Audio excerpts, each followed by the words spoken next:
যৎ করসি যৎ স্নাসি যুজ্জুষি যৎ যৎ তপস্বী কঞ্চৎ কুরুষ্ব মৎপন্ন। এই শ্লোকটা আরেকটু ব্যাখ্যা করি।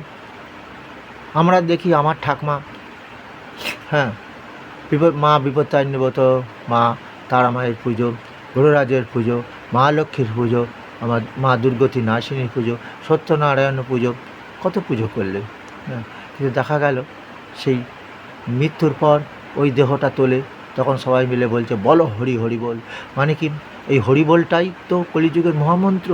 এর জানিস না, হরি শব্দের নানা অর্থে দুই মক্ষতম, সর্ব অমঙ্গল হরে প্রেমে ভরে যাবে মন।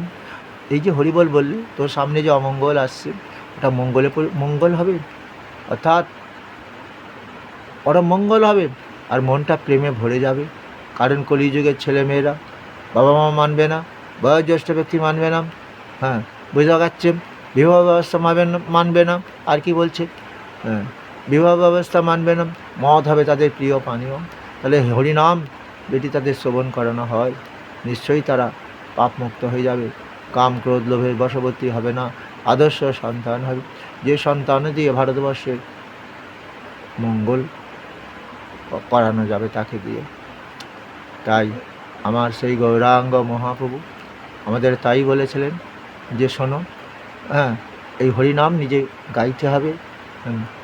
শোনো শোনো নিত্যানন্দ, শোনো হরিদাস, আমার আজ্ঞা সর্বত্র করো উপকার, প্রতি ঘরে ঘরে ভিক্ষা মাগো, তোমরা বলো কৃষ্ণ, বলো কৃষ্ণ, ভজ কৃষ্ণ, লহ কৃষ্ণ, কেউ ভজ, যারা গলায় তুলসীর মালা পরে ভজনা করছে, বলো কৃষ্ণে মরার পর দেখেছো, বলো হরি হরি বলতে বলতে তারা আত্মার শান্তির জন্য শ্মশানে নিয়ে যায়, দেহটা পুড়িয়ে দেয়।